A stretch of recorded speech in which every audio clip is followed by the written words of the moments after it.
مغرب کے ایک ماہر نفسیات کا قول ہے کہ نفرت کی مثال ایک قسم کے تیزاب کی سی ہے۔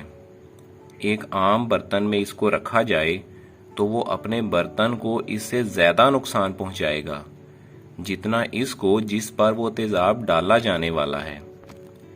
اگر آپ کو کسی کے خلاف بغض اور نفرت ہو جائے اور آپ اس کو نقصان پہنچانے کے در پہ ہو جائیں تو جہاں تک آپ کا تعلق ہے آپ کے سینے میں تو رات دن ہر وقت نفرت کی آگ بھڑکتی رہے گی، مگر دوسرے شخص پر اس کا اثر صرف اس وقت پہنچتا ہے جبکہ آپ عملاً اس کو نقصان پہنچانے میں کامیاب ہو گئے ہوں۔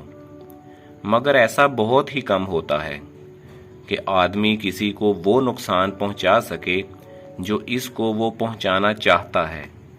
نفرت کے تحت عمل کرنے والے کا منصوبہ بیشتر حالات میں ناکام ہی رہتا ہے، مگر جہاں تک نفرت کرنے والے کا تعلق ہے اس کے لیے دو میں سے ایک عذاب ہر حال میں مقدر ہے۔ جب تک وہ اپنے انتقامی منصوبے میں کامیاب نہیں ہوا ہے انتقام کی آگ میں جلتے رہنا، اور اگر بالفرض کامیاب ہو جائے تو اس کے بعد ضمیر اس کا پیچھا کرتا ہے۔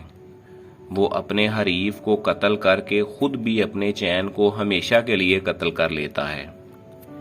انتقام کے جنون میں اس کا انسانی احساس دبا رہتا ہے، مگر جب حریف پر کامیابی کے نتیجے میں اس کا انتقامی جوش ٹھنڈا پڑتا ہے تو اس کے بعد اس کا ضمیر جاگ اٹھتا ہے اور ساری عمر اس کو ملامت کرتا رہتا ہے کہ تم نے بہت برا کیا۔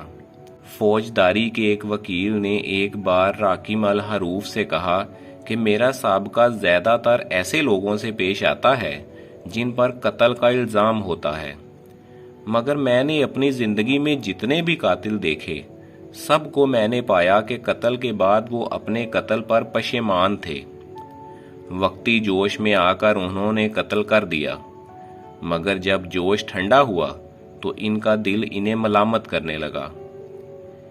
یہی ہر مجرم کا حال ہے۔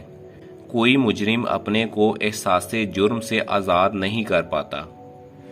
جرم کے بعد ہر مجرم کا سینہ ایک نفسیاتی قید خانہ بن جاتا ہے جس میں وہ مسلسل سزا بھگتتا رہتا ہے۔